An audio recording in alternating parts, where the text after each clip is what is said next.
Watershed Management Group, he oversees WMG's Phoenix Valley program and a water harvesting designation certification. As an educator, he leads community projects that empower people to make use of rainwater, gray water, and stormwater to grow shade, native foods, and demonstrate the natural abundance we have in the Sonoran Desert. Please welcome Charlie Calcorn.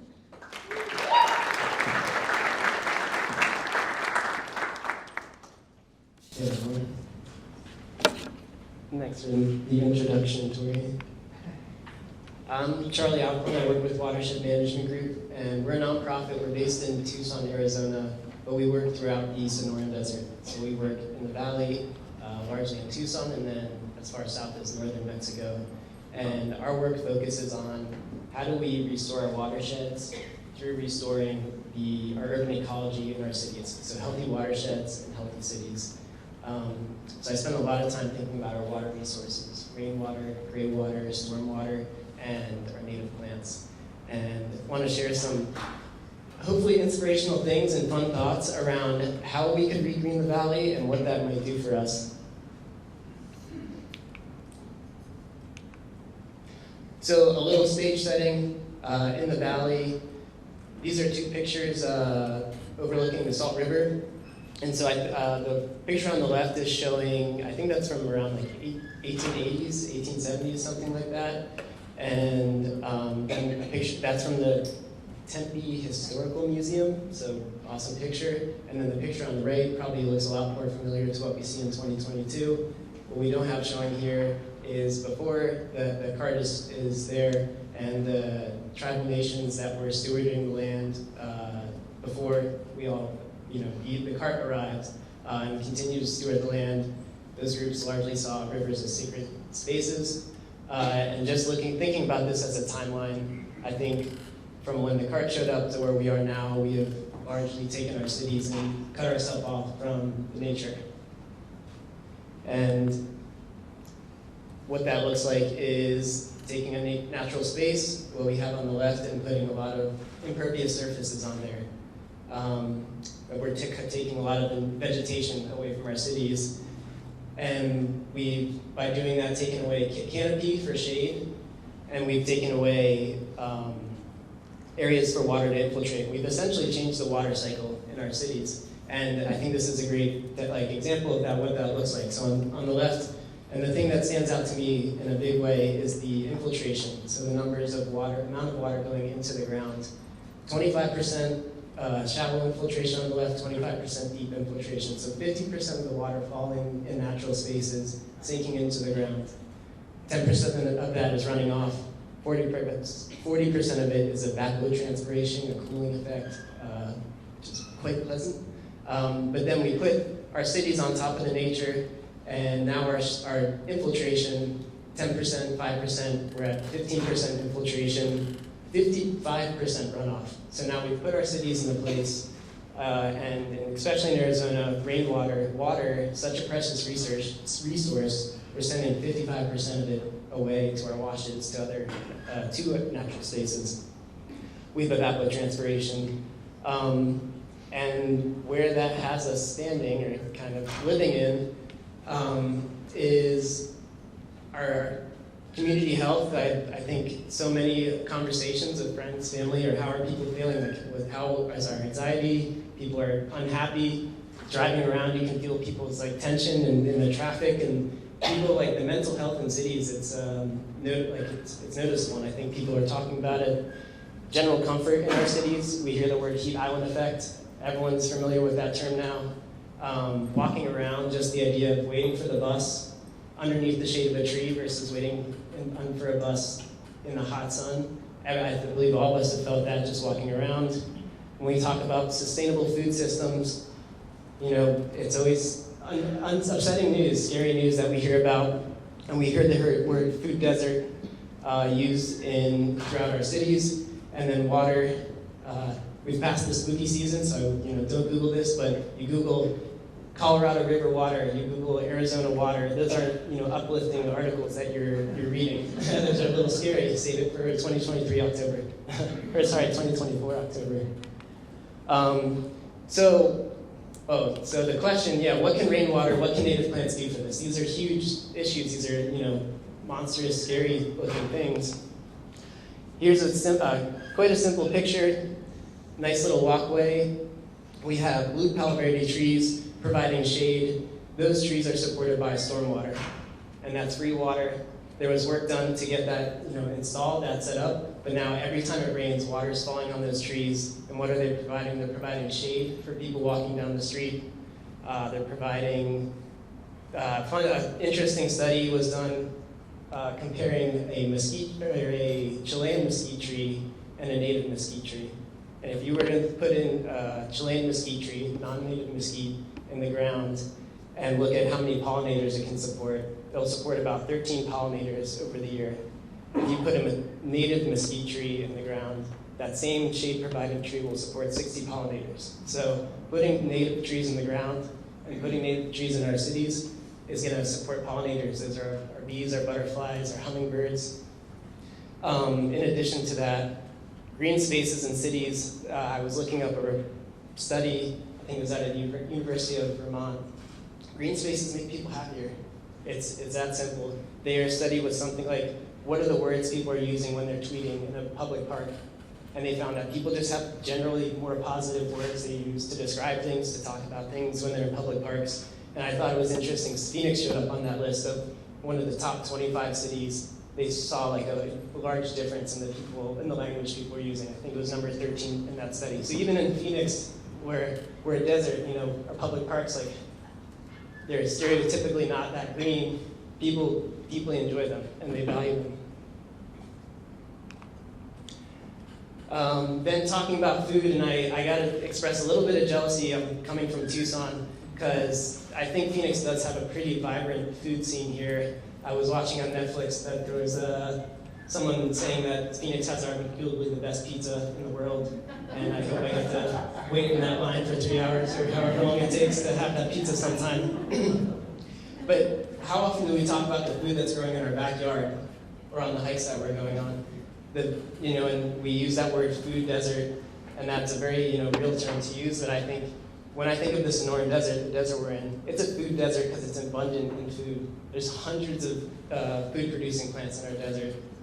And so, I think just a show of hands, how many of us have had a mesquite pancake or a mesquite cookie? And how many of us have had a ocotillo tea? So not a lot of hands, but I think we can all talk about, fantastic restaurants. The Indian food we've had, the Thai food we've had, food from Pakistan, food from Uruguay, and we're growing food in our backyard, but we're celebrating food from everywhere else, but we're growing food with rainwater in our backyards. So these are two cool books if you're I think it's as you learn more and as you know these things, then it's time to do something about it. It's time to learn more and start to engage yourself, engage your neighbor, your family. So these are two cool books that I've enjoyed reading and kind of dipping my toe into. That's a cool picture from, I think, like Glendale has that image as a resource. And so where does rain fit into all this, especially rainwater? And it comes from, first, to do all this, we need to plant the rain. And what that looks like is digging basins, low points, where water can sink into the ground. And I spent a lot of time digging basins and shaping basins in people's yards and landscapes. And these are two pictures from the same landscape, and they are pictures from a morning. So it rained at 8 p.m. in that landscape, and we went out the next morning at 8 a.m. to do some maintenance. And we were digging around, and then the part of the landscape that was sloped, where there was no basin, we dug in there, and there was 1 inch of infiltration in the ground. So the water soaked into the ground 1 inch along the non-basin part of the landscape. And then the parts of the landscape that were basins, those are the low points where water is directed. We have plants that we're putting around there, so we're putting in root systems that are helping water sink into the ground. We're putting in organic material. Usually it's a wood chip mulch, but if you have a basin in your yard and you're growing plants, any maintenance you do, any leaf trimming you do, or tree trimming you do, throw that organic material in your basin. And what we found is we dug 12 inches and we stopped because there was no sign of the water, going away. So one small rain event and the difference of 1 inch versus 12 inches of water, And that's water that's staying in the soil for days, weeks after the rain. That's water that's supporting our vegetation and helping things grow. And that's a feedback system once we start digging those basins. And what are we communicating in our landscapes? I think on the left side, I think when it's raining, a precious resource, something that we want and want to keep in our landscapes, we're communicating on the left, water is a nuisance, it's muddy, our landscapes aren't alive, our soils are dead. If we put native plants in the ground, if we put organic material over our soils to help feed our soils and feed our plants, what can we do with rainwater? We can grow, which landscape do you want to walk around? It's the one on the right. It's filled with joy. You're like happy. You walk home and you see butterflies, you see hummingbirds, you feel good. And again, that's a connection with nature that you're getting. And what's the cost is doing some digging, putting some plants in the ground, and letting rainwater do the rest of the work. Here's another landscape. And so this is two pictures of the same home, but one before a project is done, one after some basins are dug. So landscape on the left, so many, copy and pasted all around the Phoenix Valley. Gravel, I think gravel communicating, our soils are dead, let's put rocks over them, because rocks are not, I have to guess, they're organic. They're not a food source for our plants. They're minerals that not communicating a food source. And what this homeowner did, and what are we doing with the rain? We're letting rain, precious resource, flow straight off the property into the streets. And so what this homeowner did is they put a gutter along their driveway, the gutter on the roof right above the driveway, and sent that into the landscape where the ocotillo is. And so now you see with some rain, they're storing, that's a ton of water. That's all water that's sinking into the ground. And what are they supporting there? They have a Palo Verde tree in the top right corner, so that's shade. That's habitat for native species. That's a food source if they wanted to harvest those Palo Verde beans. They're growing an ocotillo, that's ocotillo tea, it's an herbal, it's medicine. They're growing other flowering things, bringing joy to themselves, to their neighbors when they walk by, supporting pollinators, and it's just rainwater. It's just digging and thinking about how do we keep rainwater in our property. And for all you veggie growers, all you gardeners out there, you're not cut out of the picture. A fun number to play with for thinking about your home and rainwater and wanting to do vegetable gardening. A 1,000 square foot roof, if it receives 1 inch of rain, it can send 600 gallons of water into a tank. So 1,000 square feet and 1 inch of rain, 600 gallons. In the Phoenix Valley, we're getting about 7 to 9 inches of rain. So think about that in your own space for your square footage of your house. And a 1,000 gallon tank, that's enough water to support a 20 square foot vegetable garden. And the idea being that your tank fills up with water during the monsoon season. You use that water to irrigate your veggies from the monsoon season until the winter rain starts, and your tank's empty then, and then you let your tank fill up during the winter rain and use it from winter rains to the monsoon season again. So you can still do your vegetable gardening, have your kale, have your tomatoes, homegrown, and now with rainwater. And that's a higher quality water specifically for your veggies than our city water. And then for your avid gardeners that just want to see flowers, I'm from Pennsylvania, and when I got to the Sonoran Desert, I was shocked by how many colors are out here. And it was all, it's going for hikes, and it's seeing the nature out here, and there's so many shades of colors that I've never seen before. So planting native in your landscape, that's beautiful landscaping, and again, supported by rainwater. This landscape on the right side doesn't have any irrigation set up to it. It's all native plants, so it's all supported by rainwater. And so, just like a final thought, I want to thank AZSA Sustainability Alliance. They're bringing us all together here, and I'm always reminded that it's not one organization, it's not one person that's going to do everything to make a change in our community and a change in our cities. It's a lot of people, it's a lot of organizations. And I had the chance to go out to a workshop with AZSA Sustainability Alliance, and it's the picture on the right. So the project, we set up water to go into a rain tank. We dug some basins. They're going to put trees in the ground for those basins to support. But what is happening in this picture is a dozen people show up, don't really know each other, and spend the entire day together, connecting outside, laughing. There's a baby. This is like a multi-generational thing. The baby didn't lift the hammer that we worked on it, but yeah, next time. But like just spending time with, I don't spend time with babies, but I go to a workshop and now I see a baby and I'm like happier. I would like to say he did lift some tools. Oh, you did? Babies learning organizational skills, I think that's a Montessori thing. And so, things that you don't see in this picture are the homeowner, days and their partner days before the event made candles for everyone that volunteered.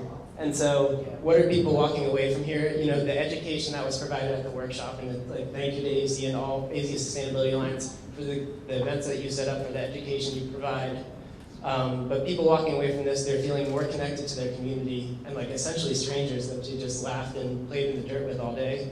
They're feeling more connected to the environment. They're feeling more fulfilled. They're walking home with a little candle with a mug.